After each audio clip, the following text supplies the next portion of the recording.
Good morning, UUSS. If you would rise in body or spirit to join in singing.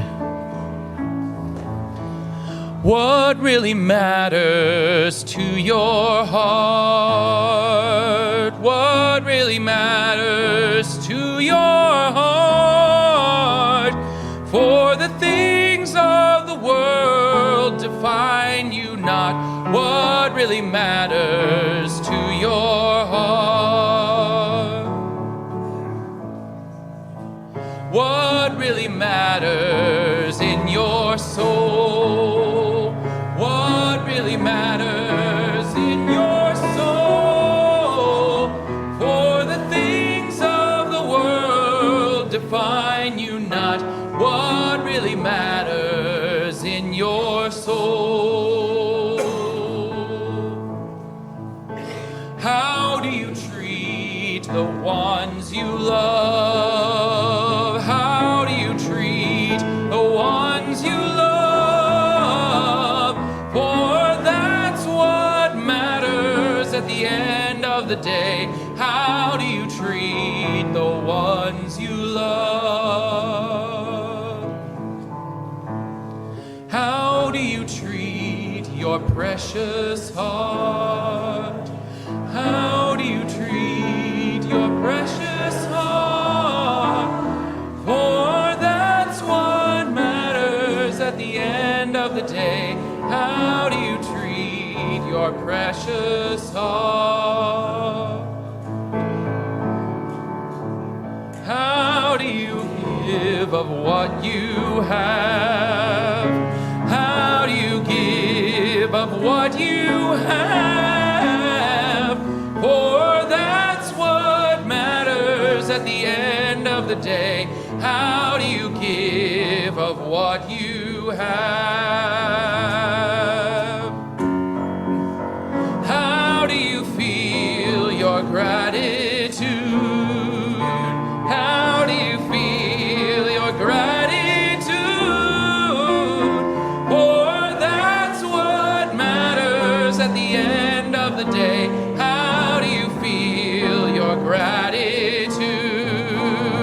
How do you lift each other up? How do you lift each other up?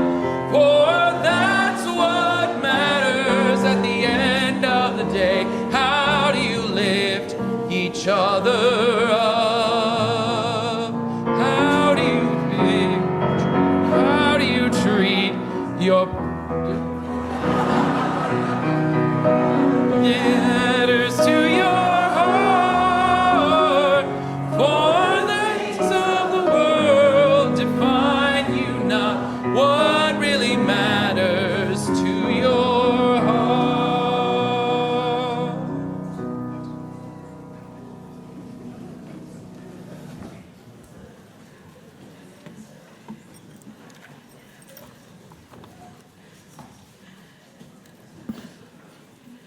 Good morning, everyone. Welcome on this wonderfully foggy day. If you need seating, we have lots down front.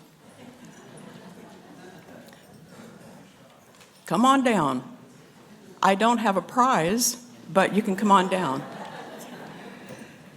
Whether you are here on Zoom or with us in person, we are so glad you are here.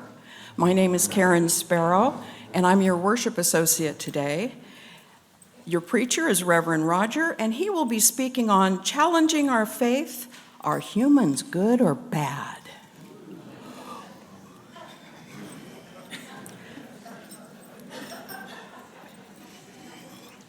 Anthony and Irina are here as well as our staff throughout the building.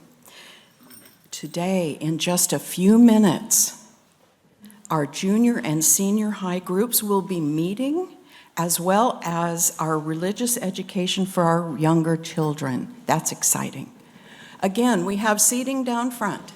Come on down. We hope you can stay after the service for some conversation, some tea and coffee, which will be served on the patio. Yes, okay. Yay, I'm like, oh, okay.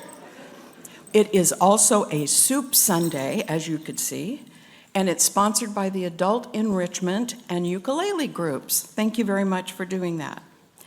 All ages are invited to stay for soup, bread, and a cookie. There is no set cost, but donations are always welcome. If you've never been here to Soup Sunday, exit through the back, head towards the door, and make a right at the library and head towards the kitchens. If you get lost, ask somebody. They'll show you how to get there. If you're new to UUSS, please fill out a welcome card either online or out at the welcome table. We'd like to get to know you better. Our weekly message comes out every week on Friday via email. Check your website or your blue sheet for the exciting events happening this month related to the holidays.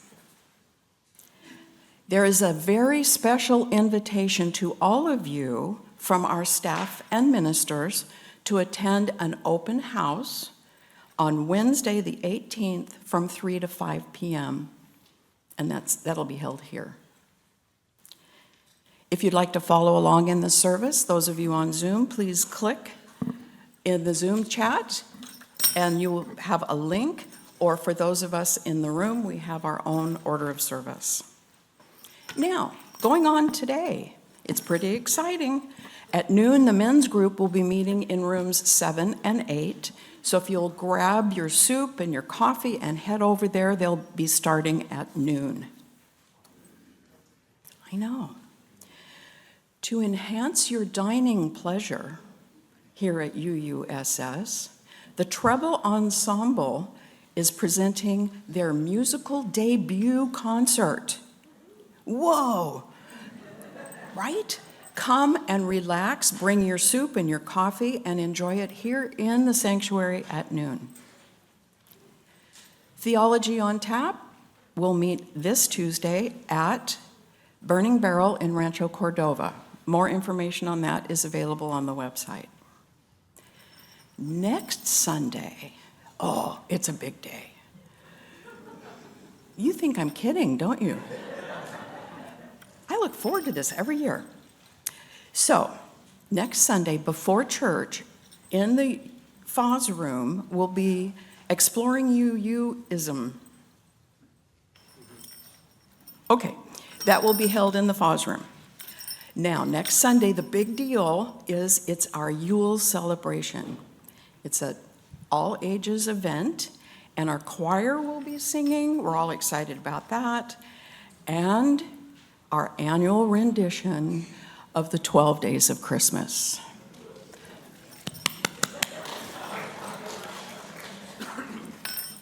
Now, for those of you who've never been to that service, the fifth row is a big deal. You get to be the 5 golden rings, and trust me, you will be fighting for those seats. Get here early. If you have an ornament that you would like to donate to our collection, we will be decorating during that service the trees that will appear on the chancel. Otherwise, you can just use one from our collection to help decorate the trees. It is now that time in our service when we ask,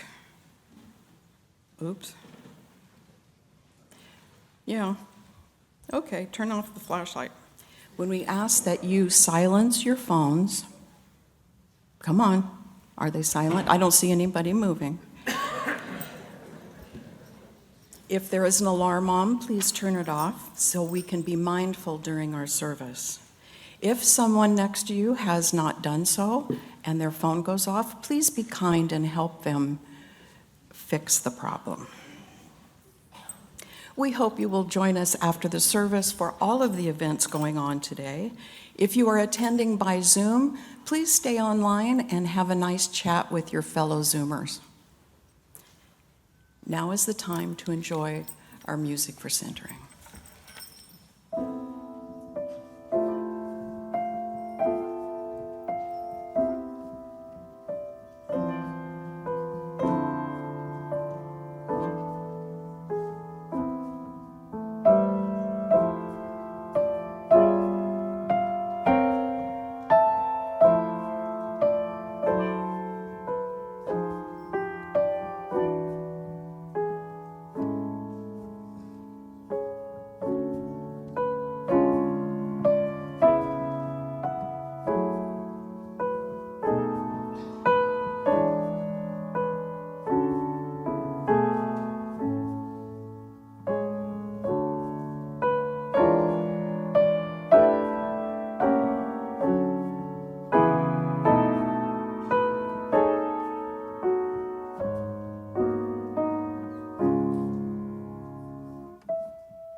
Good morning. It's great to see you, great to be back. To answer everybody's question, I am feeling much, much better, and I'm glad to be here.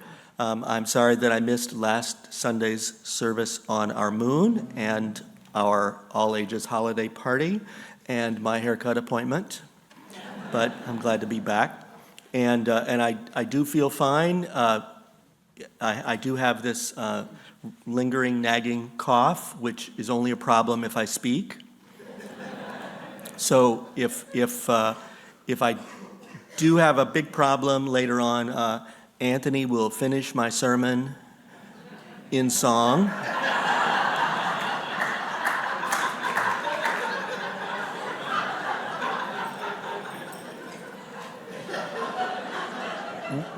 While you light your chalice at home, our chalice lighter in the sanctuary is Jim Eastman. The flaming chalice represents our Unitarian Universalist religious movement. This ritual of kindling the chalice reflects our connectedness, our connections to congregations across this country and around the world. Please respond with the words indicated for response.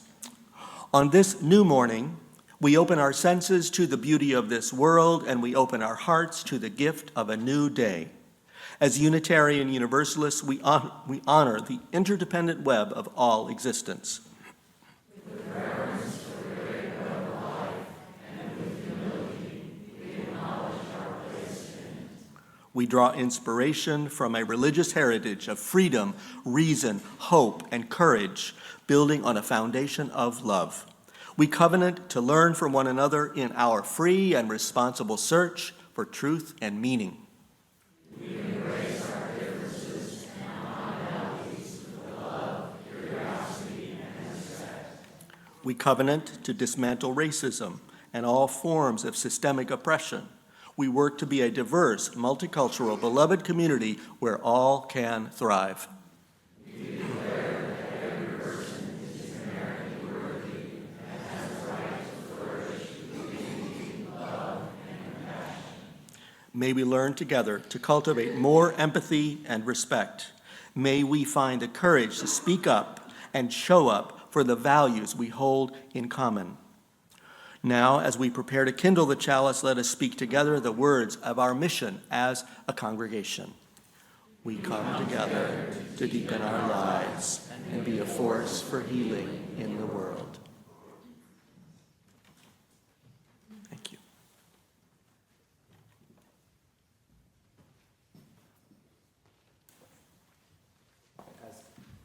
As Karen mentioned, this is now the time in which RE and junior and senior high youth groups will be making their way to continue their service as we guide you in singing your song. You gotta put one foot in front of the other and lead with love. Put one foot in front of the other and lead with love. You gotta put one foot in front of the other and lead with love. Put one foot in front of the other and lead with love. I know you're scared. I know you're scared. And I'm scared too. And I'm scared too. But here I am. But here I am. Right next to you. Right next to you. You gotta put one foot in front of the other and lead with love. Put one foot in front of the other and lead with love. You gotta put one foot in front of the other and lead with love. Put one foot in front of the other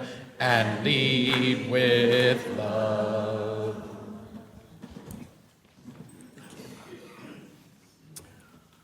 This is a community of care, compassion, and celebration, and we practice this in our time of joys and sorrows.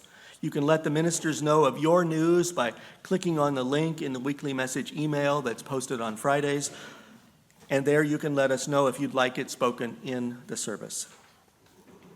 Today we extend our condolences to our member Yufeng Shen on the passing of her husband Lee Maxey. He died in his sleep last week at age 81. a retired social worker. In earlier years, Lee had been active here in our choir. Yufeng invites us to his service, which will take place on Monday, December 30 at 1 p.m., and the location will be listed in the weekly message. Our devoted member, Aggie Vaughter, is nearing the end of her life, receiving hospice care at her new home in Montana, near one of her daughters. Aggie is feeling peaceful and comfortable and very much loved by so many of us. We extend our care to all who are healing from illness, injuries, and other issues, for those living with chronic pain, and those who face medical treatments, whether new or continuing. We send you prayers for strength and peace. Looking beyond these walls, a week has passed since the downfall of Syria's longtime dictatorship, and we extend compassion to our Syrian refugee neighbors who are celebrating this new opportunity, as well as grieving how much was lost in the past 5 decades. May they find peace. May freedom flourish in Syria. As wildfires in the Malibu area have subsided, we extend our care to the people and wildlife who make their home there, and we send our thanks to the firefighters and rescue workers for their service. In this busy season, many members and friends are participating in various musical and artistic performances. We lift up the joy of performing, and we give thanks for all expressions of creativity which can bring people together and enrich our spirits. May one another's times of joy help us all to look for occasions of hope and reasons for gratitude. Now I invite you to a time of centering and prayer. I invite you to relax your eyes, whether open or closed, and notice the contact your body is making with the floor or the furniture which sustains you in this moment. And now let us breathe in as deeply as we're comfortable, and let the in-breath naturally roll over into the out-breath. And at the end of our out-breaths, our breathing naturally pauses, and it can rest there until our body begins the next in-breath. And now, as we continue to notice our breathing, let us receive these words of prayer. O Spirit of life and love, sustain us on this day and in the days to come. Bless all those whom we remember this day, all those we are holding in our hearts. Give us patience and serenity when we need it. Help us to keep our hearts open. Help us to bear witness to the need for peace and liberation for so many members of our human family in so many places around this world.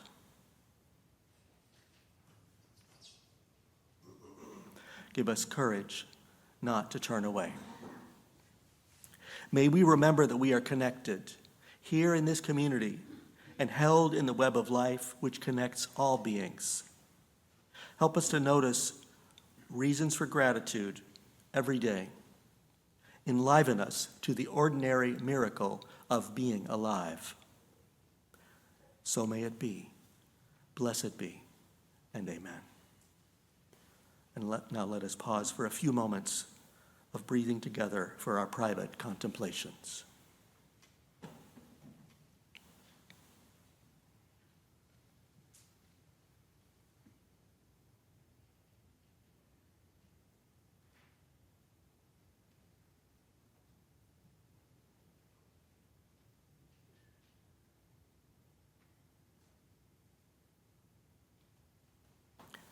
Blessed be.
Please join in singing.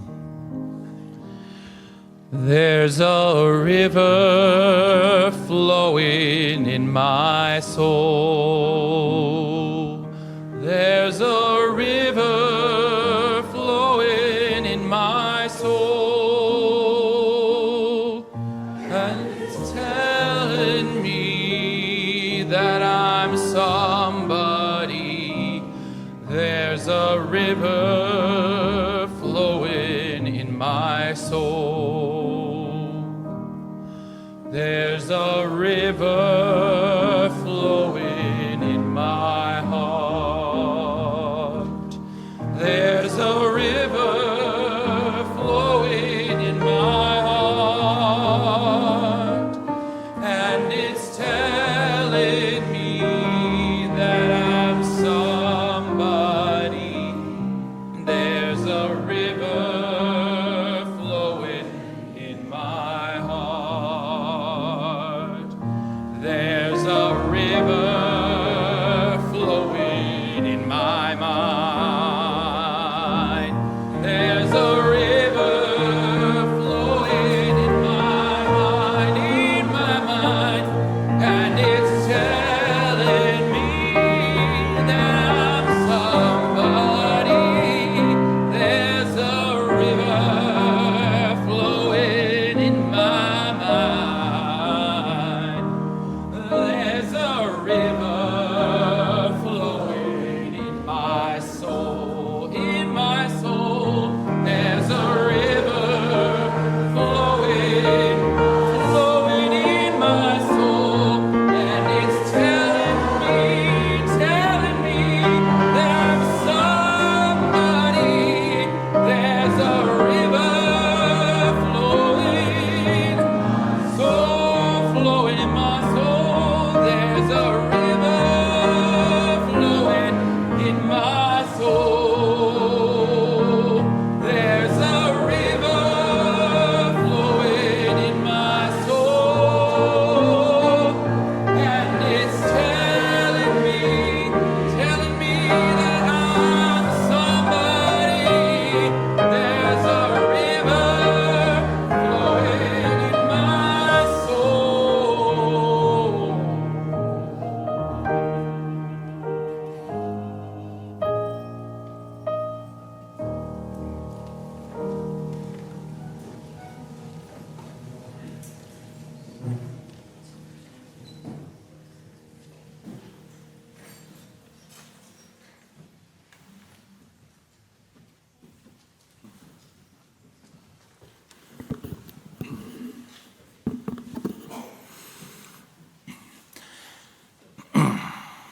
The topic of this service today is human good and human evil. First, we have a short reading by the late Alexander Solzhenitsyn, who lived from 1918 to 2008. He won the Templeton Prize as well as the Nobel Prize for Literature. Most of his work exposed the cruelty of his country's totalitarian regime. During the Second World War, Solzhenitsyn served as captain of the Soviet Army, and in a private letter he wrote a criticism of the dictator Joseph Stalin. This was found out, and for this he was arrested and sentenced to a forced labor prison camp for 8 years. In the 1970s, he published 3 volumes about the regime's widespread system of prison camps, which lasted from 1918 to 1956.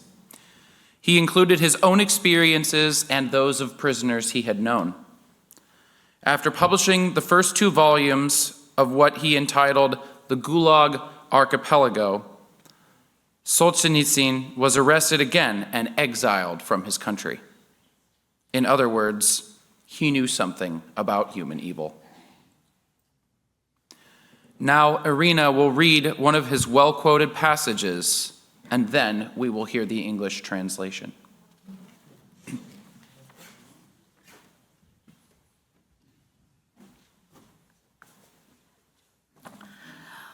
Александр Солженицын, архипелаг ГУЛАГ.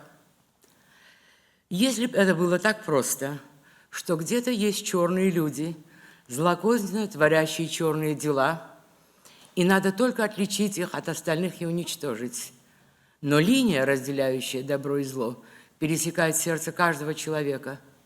И кто уничтожит кусок твоего сердца?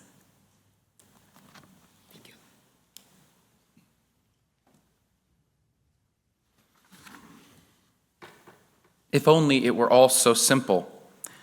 If only there were evil people somewhere insidiously committing evil deeds, and it were necessary only to separate them from the rest of us and destroy them. But the line dividing good and evil cuts through the heart of every human being. And who is willing to destroy a piece of his own heart?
This is a reading from the Christian Century, a progressive Protestant monthly magazine. It's an essay submitted by a reader named Gordon Hauser from North Newton, Kansas.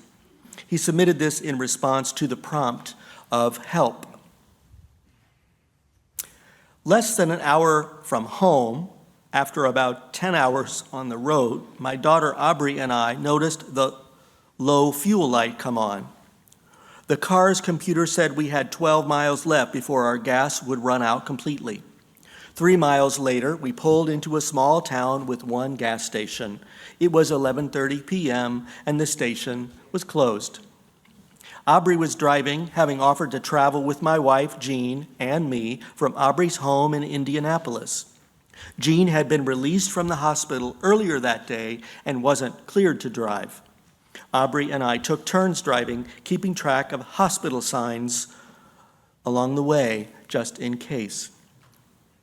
We'd made good time, and our new car, a hybrid, was getting 44 miles to the gallon. We'd passed several gas stations earlier, but I neglected to check the gauge, assuming we'd have enough to get home. Now we were stuck here, and home was about 50 miles away. I called the local sheriff's office and was told what we'd already learned from Google: no stations open nearby. And the one where we were parked would not open until 5 a.m. A deputy sheriff drove out only to tell us that he couldn't help us. Meanwhile, a car had pulled into the station and parked near the closed Subway shop nearby. A young man got out, and I went to talk to him, explaining our situation. Crazy, I know. Did I think that he'd be carrying gas with him? He said that he and his friend had stopped for a smoke break. Later, the two 20-somethings walked over to talk with us. One looked at the other and said, "We could drive back to Emporia and get some gas for you." Emporia was 20 miles away, the opposite direction from where they were headed. "Really?" I asked. "Sure." We learned they were on their way to Hutchinson, about 90 miles away. They worked for a crew that put up pole barns, and they were driving their boss's car. He didn't allow them to smoke in the car, so they had stopped to smoke outside. Our good fortune. I had no cash and borrowed $30 from Aubrey and gave it to them along with thanks. They took off. 40 minutes later, they were back with a 2-gallon container of gas, more than enough to get us home. I put the gas in our car and gave them the can. Jean gave them another $15 for their expenses. She said to one of them, "I'm not sure I would do this for someone." He said gently, "You can change."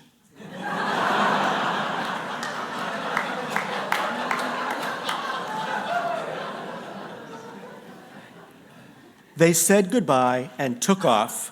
By now it was 1:30 a.m., and they would have to wake up 5 hours later to go to work. We headed home, having just met Jesus on his smoke break.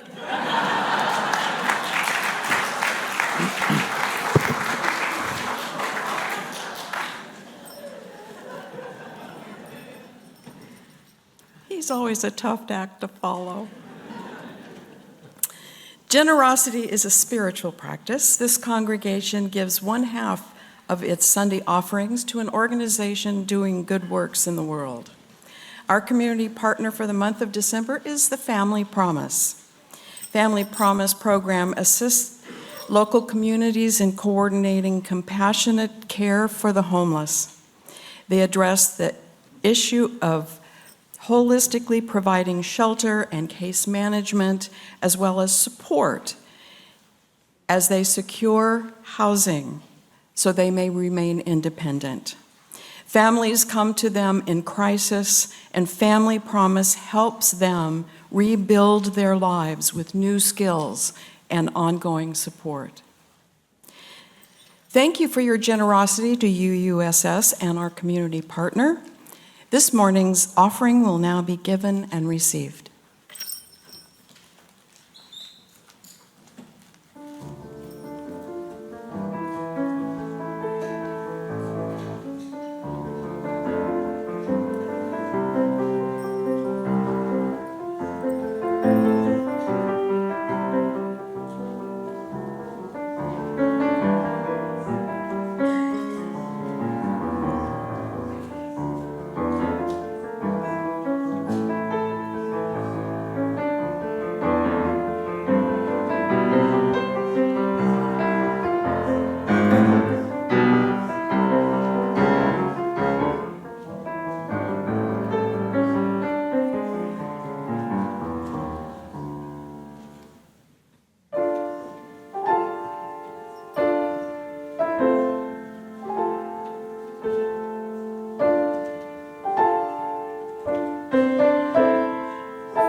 And as our ushers come forward, please join me in speaking our unison response.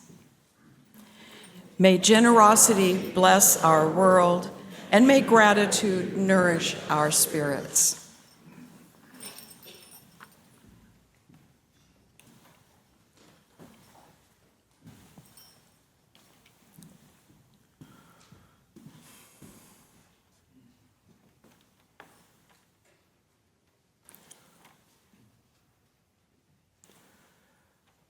Are human beings good or evil?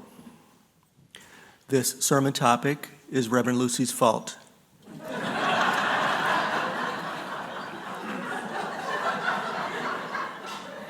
A few months ago in a sermon about our tradition, she said it is wrong to describe Unitarian Universalism as a religion where you can believe whatever you want. You can't, she said. To be sure, we don't have a creed, and there is a diversity of beliefs among us. But we do promote certain ethical and spiritual values, and we reject some other values. Then she said, you can't believe just anything. For example, you can't say that people are evil. Not long after this, I confessed to her that I do wonder sometimes if we are basically inherently evil. There's plenty of evidence for this, so I struggle with that question. Does this make me a heretic? Lucy said, that sounds like a sermon topic.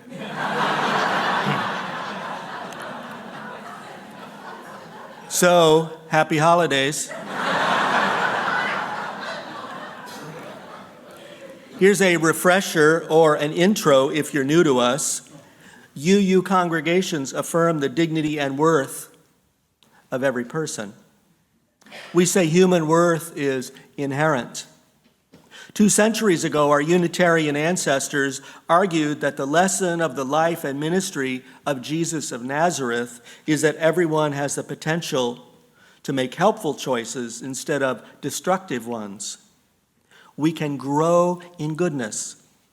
We can follow the Spirit's call toward kindness, generosity, mercy, and social justice.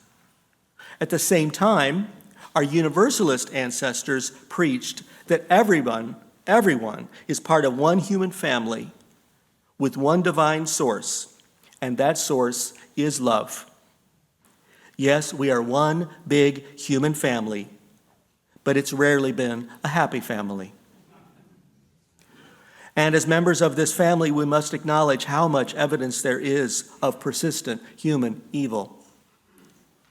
Since the toppling of Syria's dictator a week ago, hundreds of thousands of political prisoners have been freed from the most vile forms of captivity. We are learning details about their dungeons. On the radio on Saturday, I heard an interview with a father and son, a Syrian man. He had been kidnapped in Lebanon when his baby was 10 months old. He's free now after 31 years and back with his son, who is an adult. It was an amazing reunion. But of course, thousands more people disappeared and they will never come back to their families. For 54 years, the Assad family, father and son, suppressed freedom and dissent. They brutalized innocent people. Yet they did not do this alone. They needed leaders to carry it out, and secret police, prison guards, and bureaucratic officials, as any regime does. Surely some people obeyed orders out of terror for their own lives and their own families. Yet others no doubt enjoyed the chance to hold power over other people. They took pleasure in being cruel. Is that evidence of our inherent human evil?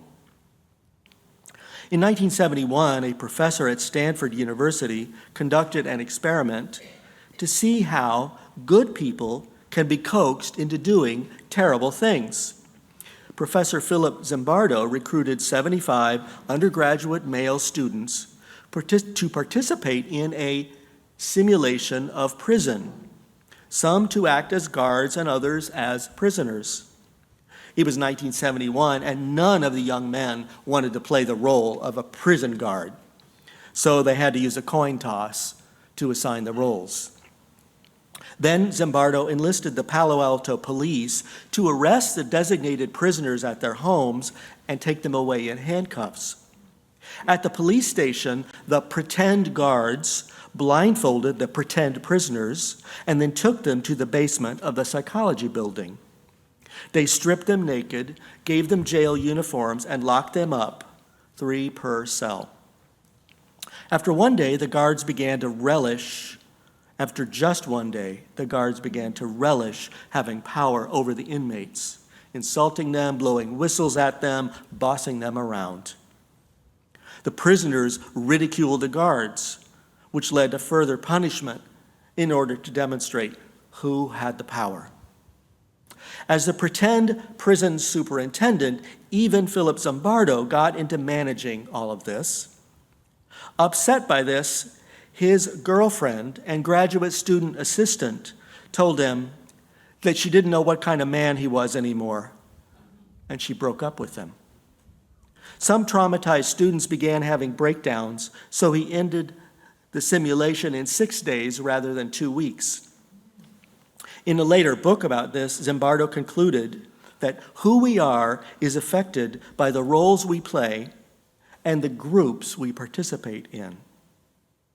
Who we are, who we become, is shaped by the degrees of power we have or feel we have. In other words, good people can be coaxed into evil actions. This conclusion is understandable to me, but still we must question his way of exploring that question. Fortunately, these days, strict regulations about human subject research would prohibit such an experiment. Moreover, today's regulations also prohibit professors from dating their student assistants.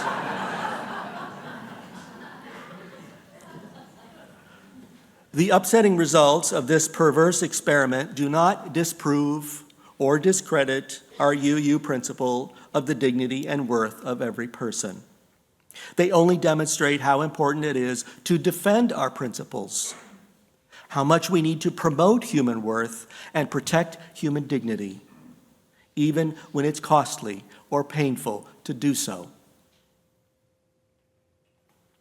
Human evil can arise not merely from those who do monstrous and evil things, but also from those who fail to confront systemic harm and allow harm to continue.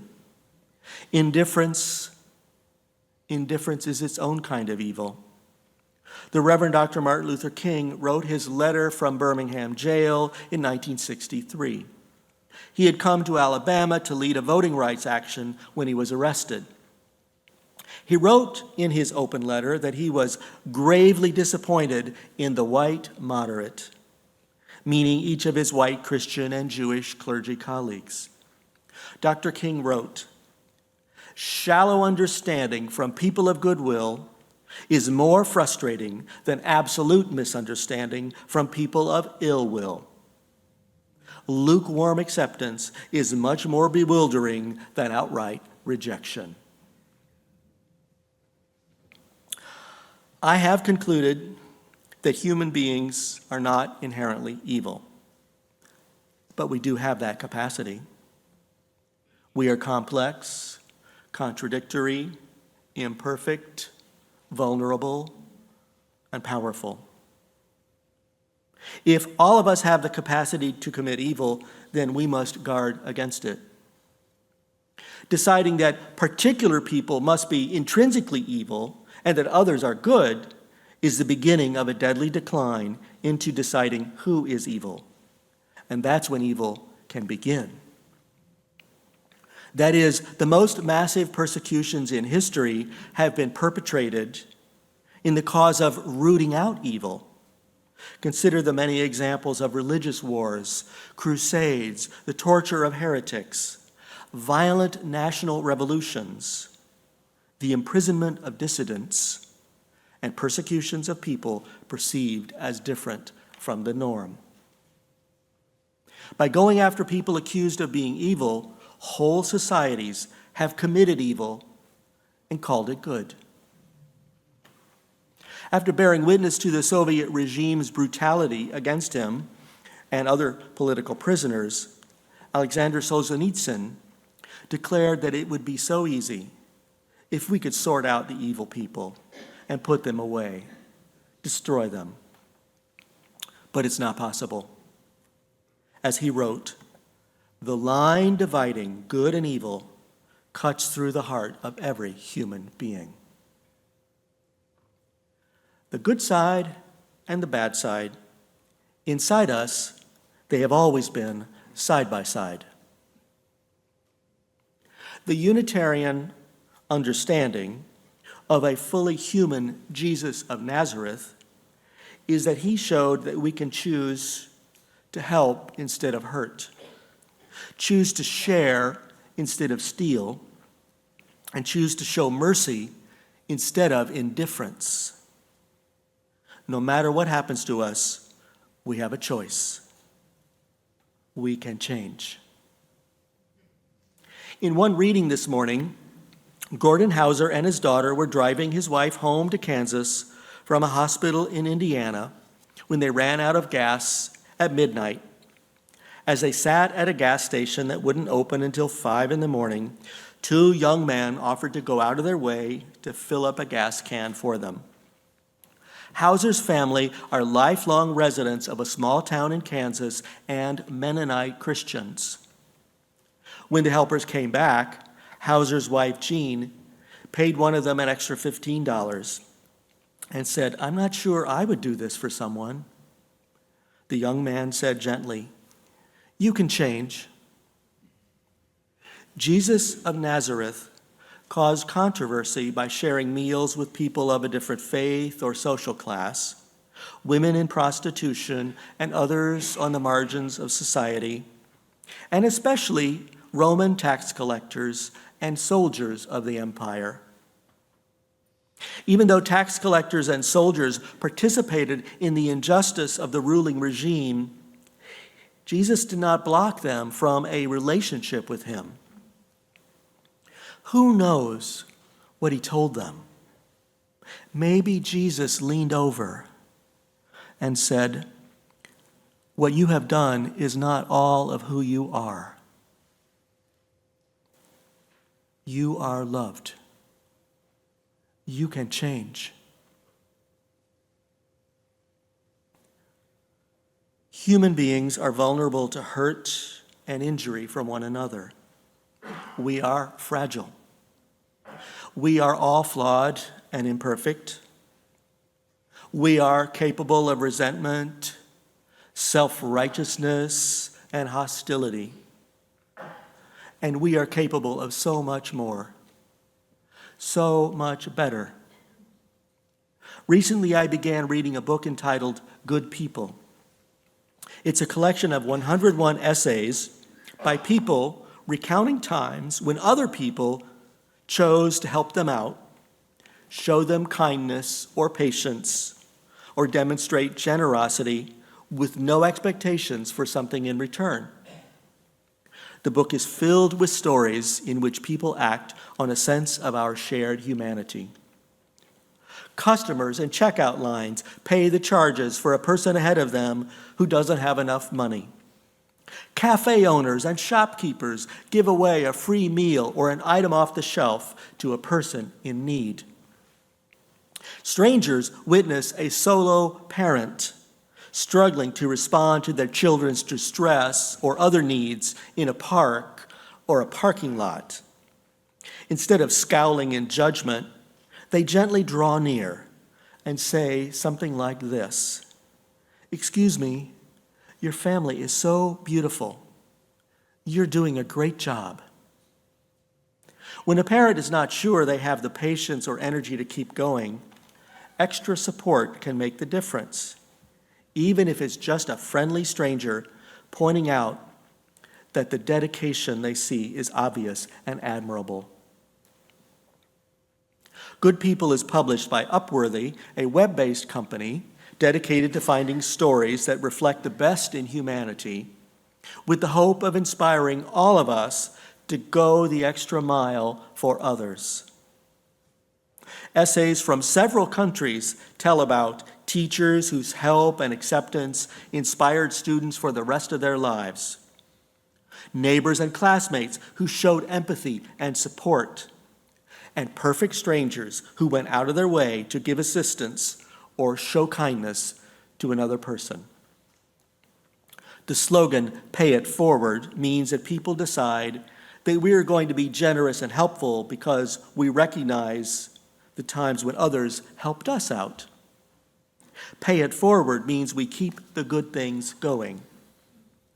A man in the book recalls when he was 19 and in Army basic training, waiting alone and hungry in a large airport after midnight, he asked a man working as a janitor where the vending machines were. There were none. The janitor came back with his own lunchbox and insisted on sharing it with the younger man. Looking back on this, now at age 46, the man writes, "Over the years, I've made it a habit to keep an eye out for lonely diners sitting in silence or folks who are clearly bearing the weight of the world on their shoulders. My big takeaway was that a small act of kindness can lift someone's spirits in unimaginable ways. I'll continue to pass it along every chance I get." I could have saved money by visiting the Upworthy website for free to read some stories, but I decided to buy the book when I heard its editors talking about it on a public radio program last month. During the show, listeners emailed and called in to tell their own stories of moments of kindness received. One woman recounted the sad event of having to euthanize their family's dog. The cremated remains were shipped to their home by FedEx or UPS. Instead of leaving the box on the porch as usual, the delivery agent rang their doorbell to hand it to them. He knew what it contained, so just leaving it didn't feel right, he said. He told them that on all prior deliveries, he was accustomed to hearing their dog announcing his approach, and he would remember it. The family appreciated this human touch. It's possible to be worn down by the many examples of human indifference, hostility, and cruelty. If, like me, you find yourself sometimes wanting to write off human beings as basically evil, Upworthy's website and book are filled with evidence to the contrary. Here's another story. A married couple in California with 2 children was overwhelmed by the death of the wife's father. They both needed to take off extra time from their jobs as they were stressed by many tasks, as well as taking care of their young children. The bills were piling up, however, and the rent was coming due for the home they'd occupied for 7 years. One night, they received a text. It was from their landlord. First, he extended condolences for the loss of her father. And then he said, "I want to thank you and your family for being great all these years. You have worked hard, and I'd like to show my appreciation and waive the month of November. I hope this helps with some Christmas shopping or whatever else it can help out with. So please, no need to send me November's rent. We'll pick it back up in December. God bless." To be sure, a heartwarming story won't change an inaccessible and expensive rental housing market. Nor will a random act of kindness reform a social system filled with inequities. Hence, we dare not let ourselves be distracted from the larger needs around us.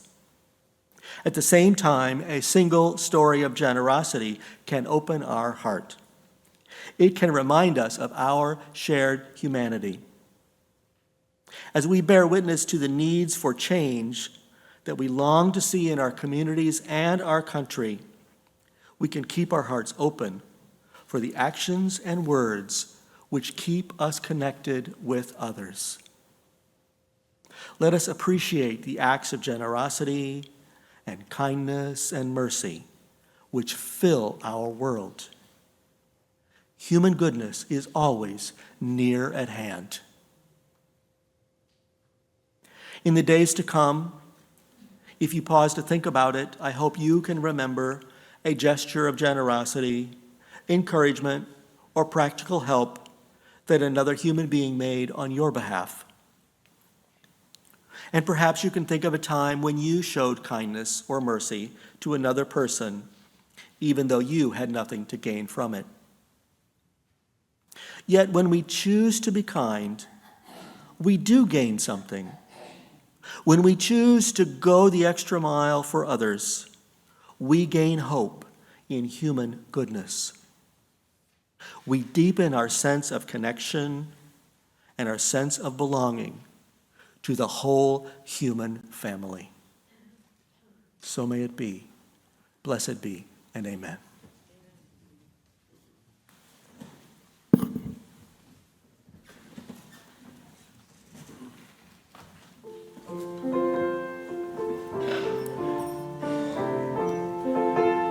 Let's rise in body or spirit and sing "My Life Flows On" in endless song.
As we prepare to extinguish our chalice, let us share these words. We extinguish this flame, but we carry the light, the love, and commitment of God.